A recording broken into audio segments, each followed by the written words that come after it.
And then that led me to Adam Powell and a lot of the people. But I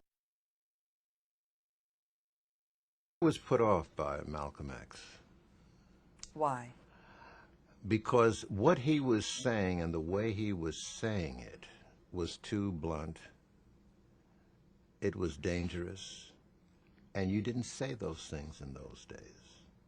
I told you, we had been socialized as kids to get around wrong, not to confront it. And Malcolm spoke in very declarative terms, and he said some terrible things about white people that we thought, but you would never express it, you see. He talked about the way this country was not a democracy, but a hypocrisy, and he talked about what had been happening to us down south and up south. And he was not shy. He had and he was very, very intimidating. I'm man enough to admit it. To a lot of people who are my age who will speak, you know, with love about Malcolm as though it had always been that way. But that's not so. He scared a lot of us to death. And then, mind you, I had this apartment, a bachelor apartment on Convent Avenue, and I'd been having a lot of fun, you know. And here he comes talking about a different way of life. First of all, he dropped his last name. Well, we had been socialized to take great pride in our last name. The more European it sounded, the better. There was not a flinch about, you know, Noble. Oh, that's wonderful. If it wasn't French enough, you'd put an ETT on it, you know, to make it sound more French.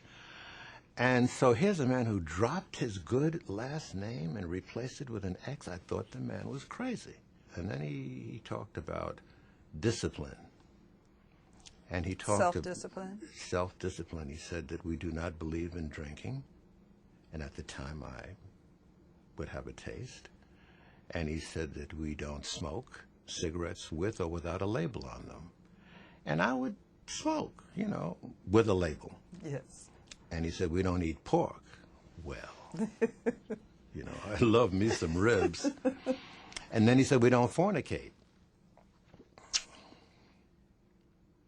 Yes. And so psychologically, I said, Malcolm, I'll see you later. Yes. You know, and all. But what he was doing in deprecating whiteness, I came to understand later that he was rearranging the balance that we needed because we had glorified whiteness and deprecated blackness. And so he was tilting, using exaggerated terms, to give us a sense of self and to take whites down a little as they needed to be. And the discipline that he was talking about were things that we really needed to address. But I couldn't swallow that at the time. So jumping forward in time, a lot of things happened in the struggle, and Malcolm was struck down in '65, and I never went to hear him speak. My only impression of Malcolm was on the sound bites on the evening news. And if there was a rally in Harlem, where I'm living now, I'm living in Harlem, and he would have a rally 10 blocks away, I would go in the other direction. Did he have a mosque there? He had a mosque on 116th Street, and I didn't live too far away from there. But I went out of my way to avoid this man because I thought he was wrong. I had a white friend who was going to Princeton, and he called my wife and I one weekend, and he said, could you put me up over the weekend, because Malcolm X just came down to Princeton, and I never heard anything like that in my life. Blue eyes, pale skin, blonde hair. Could you put me up? I said, well, you can come on up here if you want to, you know. So he came up, and Sunday morning, he said, okay, I'm ready to go to the Rockland Palace. And we lived maybe 4 blocks from the Rockland Palace at the time in the projects. And he said, okay, let's go. I said, what do you mean, let's? You know? And so we had a big argument. I said, I'm not going to go there. Do you realize what he's been saying about you and your people? That's anathema to me. And we had a big argument, and he walked off and went down there on his own. And he came back whiter than when he left. I bet he did. because he said that he had been put in a segregated section with no chairs. The white people had to stand. And Malcolm came out there and poured boiling oil over their whiteness, informationally. It was more intense than what he had done at Princeton, because in Princeton he had just demolished the heads of the academic departments there, theology, history, and whatnot.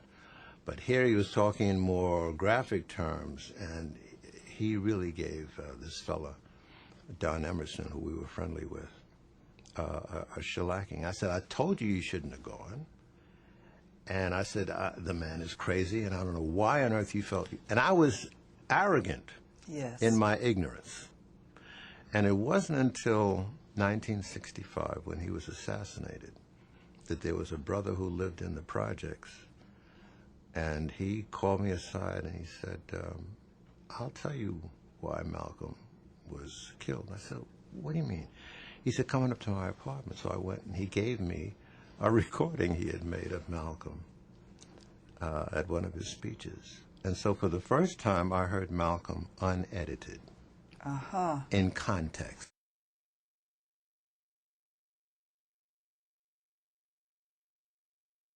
The media's coverage It was of awful. Malcolm versus It was awful. the real deal. It was awful. And so I learned about Malcolm, and I realized that I had been had. I realized that You I had had bought missed. what the media had told you. Yes, I bought it, hook, line, and sinker. But when I heard Malcolm's entire presentation, everything fell in line, and it was logical. And it made me understand that there's no sin in being angry. In fact, if you're not angry, there's something wrong with you. And why do you think Malcolm was killed? I think there's real issues. I think that there are a number of reasons why he was killed. And it's a very, very painful reality that we need to deal with. He was a threat to America's global ambitions. He had done a lot in Africa to awaken the African countries and let them understand that they should not be victim of the courtship that American businesses were engaged in, the Peace Corps and all these things, because they don't love you. They want your minerals. If they did, look what they're doing to us, and we're your brothers and sisters. Look what they're doing to us in, Mississippi and whatnot. And so many of them began to quote Malcolm on the floor of the United Nations, ironically. So I think that that's one dimension that the State Department, and they tried to kill him when he was in Egypt. They poisoned him, but he had his stomach pumped and he survived. So that was one dimension. Then there were the authorities here in this country that also wanted him to leave this life. And then there was a lot of factionalism within the Nation of Islam. And there was a lot of greed, there was a lot of ambitiousness, and there was a lot of friction, because the Nation of Islam had grown into an economic colossus. And self-sufficiency. They were self-sufficient. The same things that your parents practiced. Exactly. And they were a threat. They had their own schools. They had their own religion. Food. They had their own name, their own diet. They were self-sufficient. And that was a threat. Big time. And so I think that there are some people who were in the nation who... See, many of the people who had been fished by Malcolm into joining the nation had been on the street like he had.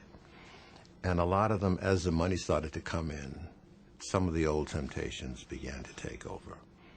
I interviewed a man, Talmadge Hayer, in prison, and he told me that he thought that Malcolm was a hypocrite and that he was wrong in bad-mouthing Elijah. He told me this on camera. Mm-hmm. And he told me how they went about assassinating him and, how determined they were to take him out.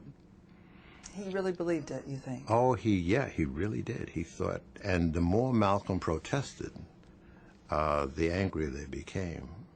And so he took me right through. He was one of the gunmen. He had a pistol. And he described how there were 3 gunmen. 1 had a rifle and 2 had pistols. He was one of the gunmen. The rifle went off first and struck down Malcolm, and then the 2 men with revolvers went up to the stage and emptied their revolvers. And he told me that he was convinced that he had done the right thing, you know. And I asked him, I said, in your life, have you ever so much as spat at a member of the White Citizens Council or the Ku Klux Klan? Or did you ever smack one? And he dropped his head and he said, no. Did he understand the meaning of that question, do you think? I made it clear.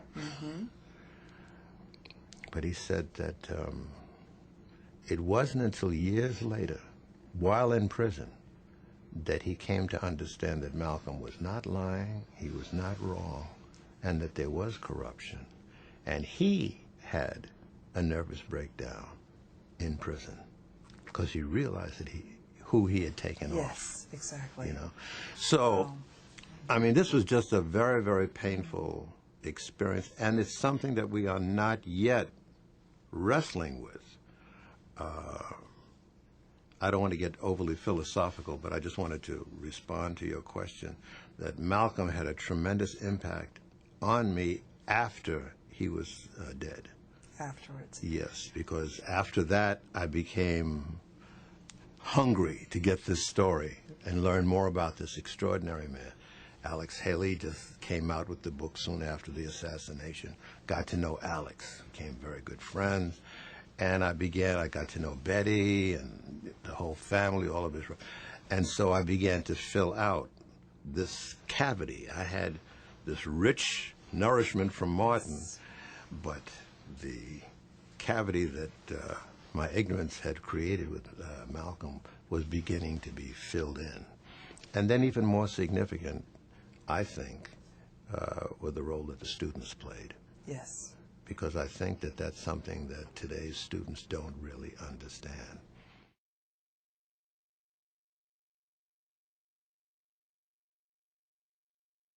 Didn't talk to me much about it, but what I got from them was not to confront it, but to get around it. We lived in Harlem, and without it being said, it was clear where we stood and what America, who was running America, who was running New York City, and what our place was. But my parents didn't tell me much about Garvey and things of that nature, I guess because they didn't want me to get killed. I see. Because if they told me, I'd get angry, and I might end up with one of these groups and get in trouble. So we were taught to accommodate things. When we went downtown, there were white salesmen in various department stores that my mother had gotten to know, and she would always ask for this salesman because that was the only salesman that would really treat, my mother with any respect. Lord and Taylor's, there was a guy named Mr. Solo. I don't know why I remember him, but he was always nice to my mother when she took me down to get dressed up for Easter. So we were taught to accommodate it. Joe Louis, heavyweight champion of the world, when he came to New York to defend his title, he couldn't stay downtown. He stayed with friends up in Harlem, and we would run out in front of the house where he was staying and wait for him to come out,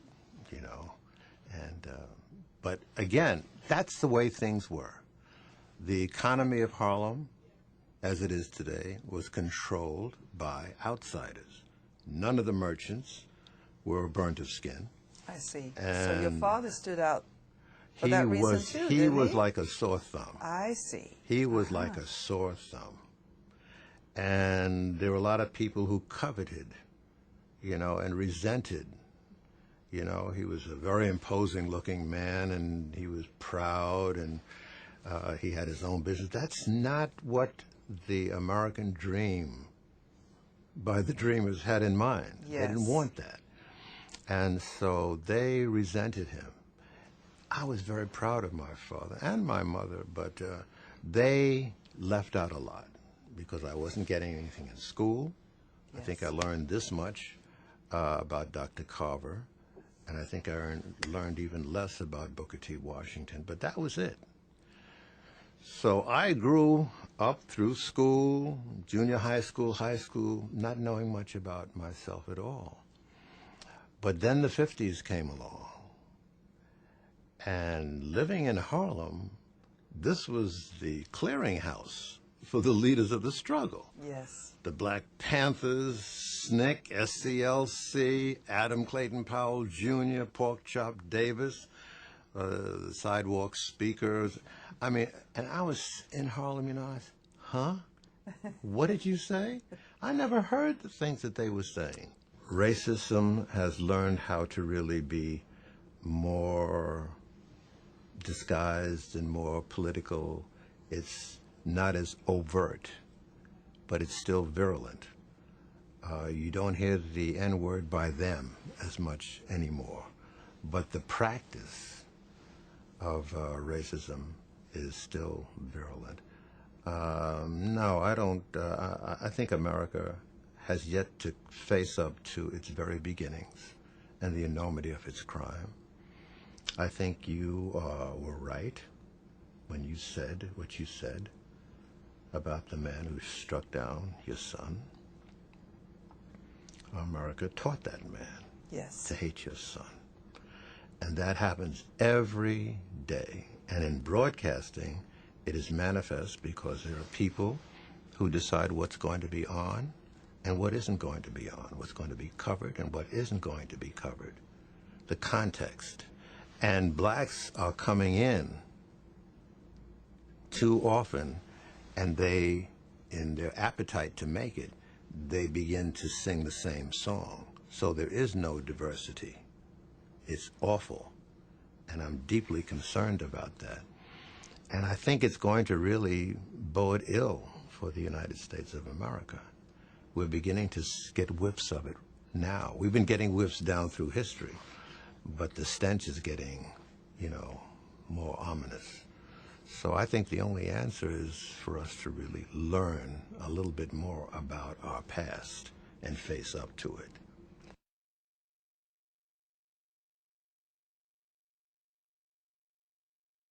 It affects and infects us in what we think about what's going on, what we're told about what's going on around the world. Let me give you an example that will reinforce my answer.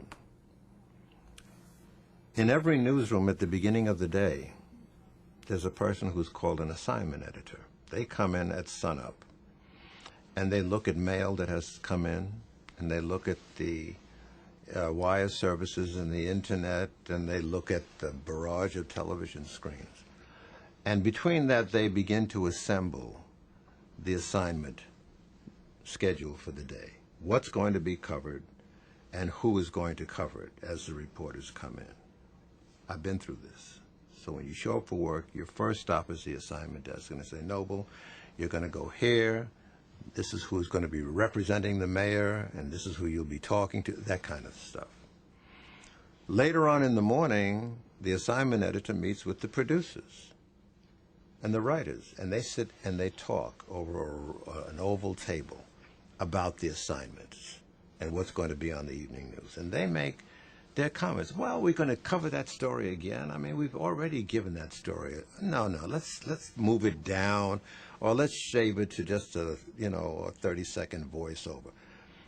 Overwhelmingly, the people who make these decisions are neither black, nor brown, nor red, nor yellow. And they're talking about coverage of a world that is, for the most part, black, brown, red, and yellow. On a network level, it's even more severe because you have these news bureaus all around the world who are controlled and captained and run by people who are neither black, brown, red, or yellow, who determine what the reporters in these bureaus go and cover.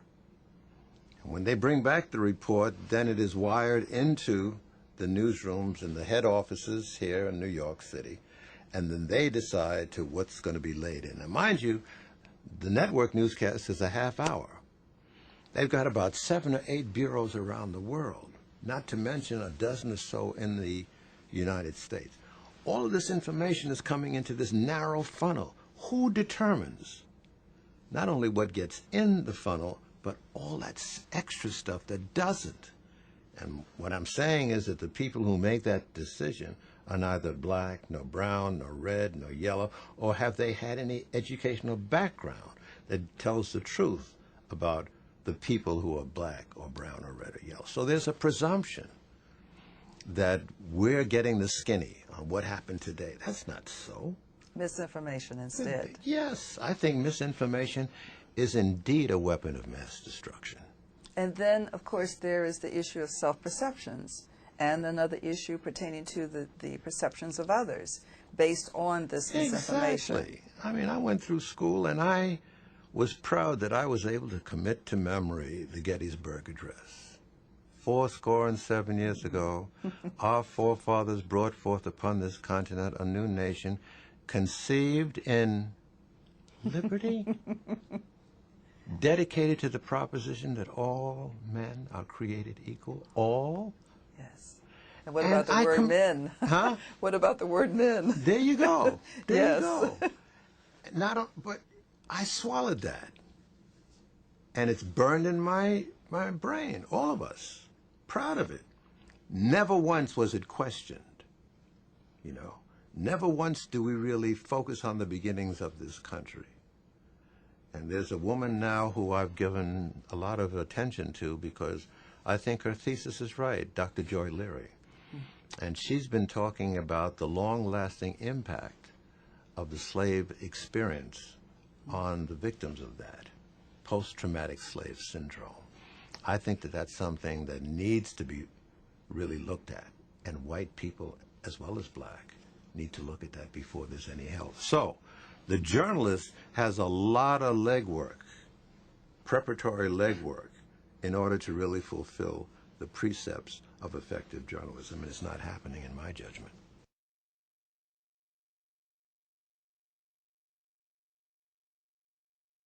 I say that the answer lies in the next mirror that we look into. If we sink, it's because we haven't really looked into the mirror and faced up to our responsibilities. If we swim, it's because we did take a good hard look at ourselves and not trick ourselves. You know, there are mirrors like they used to have out at Coney Island that make you look skinny when you're fat, make you look fat. And a lot of us do that, you know, we sort of do that. And we trick ourselves into thinking that we're more relevant than we really are, or we're more principled than we really are. Meanwhile, we look around and we see all of this coming down around us, and we're just as jive as we can be. And I'm saying that you really need to take a good hard look at what your role is. And if you ain't doing nothing, then don't really be depressed when the door closes.